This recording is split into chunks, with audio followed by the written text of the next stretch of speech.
على رسوله الكريم أما بعد فأعوذ بالله من الشيطان الرجيم بسم الله الرحمن الرحيم لقد كان لكم في رسول الله أسوة حسنة صدق الله العظيم قدم قدم پہ برکتیں نفس نفس پر رحمتیں قدم قدم پہ برکتیں نفس نفس پر رحمتیں جہاں جہاں وہ شفیع آسیہ گزر گیا جہاں نظر نہیں پڑی وہاں رات ہے آج تک وہیں وہیں سحر ہوئی جہاں جہاں گزر گیا۔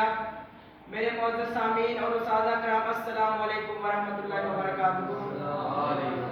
سامعین گرامی قدر احباب، آپ کو معلوم تو ہوگا کہ ہر شخص کی زندگی کے 3 ادوار ہوا کرتے ہیں۔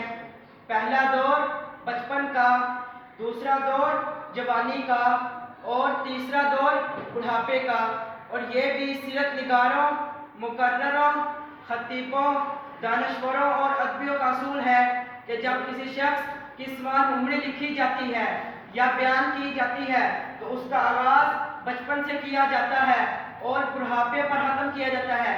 لیکن میرے محبوب پیغمبر ساقی کوثر، شافی محشر، محمد مصطفیٰ احمد مجتبیٰ صلی اللہ علیہ وسلم کی حیات طیبہ مبارکہ کا آغاز بھی عجیب ہے اور اختتام بھی عجیب۔ میرے نبی کا آغاز عالم ارواح سے ہوتا ہے اور اختتام عالم حشر و نشر پر ہوتا ہے۔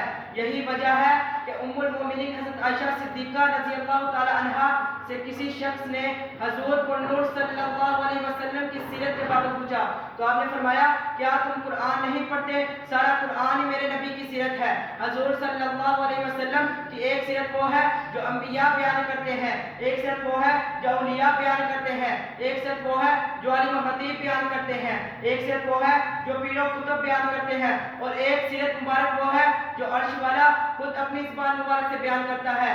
ہماری زبان میں کیا تاثیر ہے؟ تاثیر تو قرآن میں ہے۔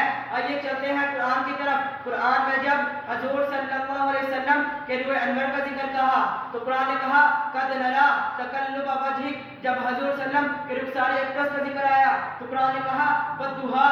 جب حضور صلی اللہ علیہ وسلم کی زلفوں کا ذکر آیا تو قرآن نے کہا واللیل۔ جب حضور صلی اللہ علیہ وسلم کی پیشانی کا ذکر آیا تو قرآن نے کہا عبس وتولی۔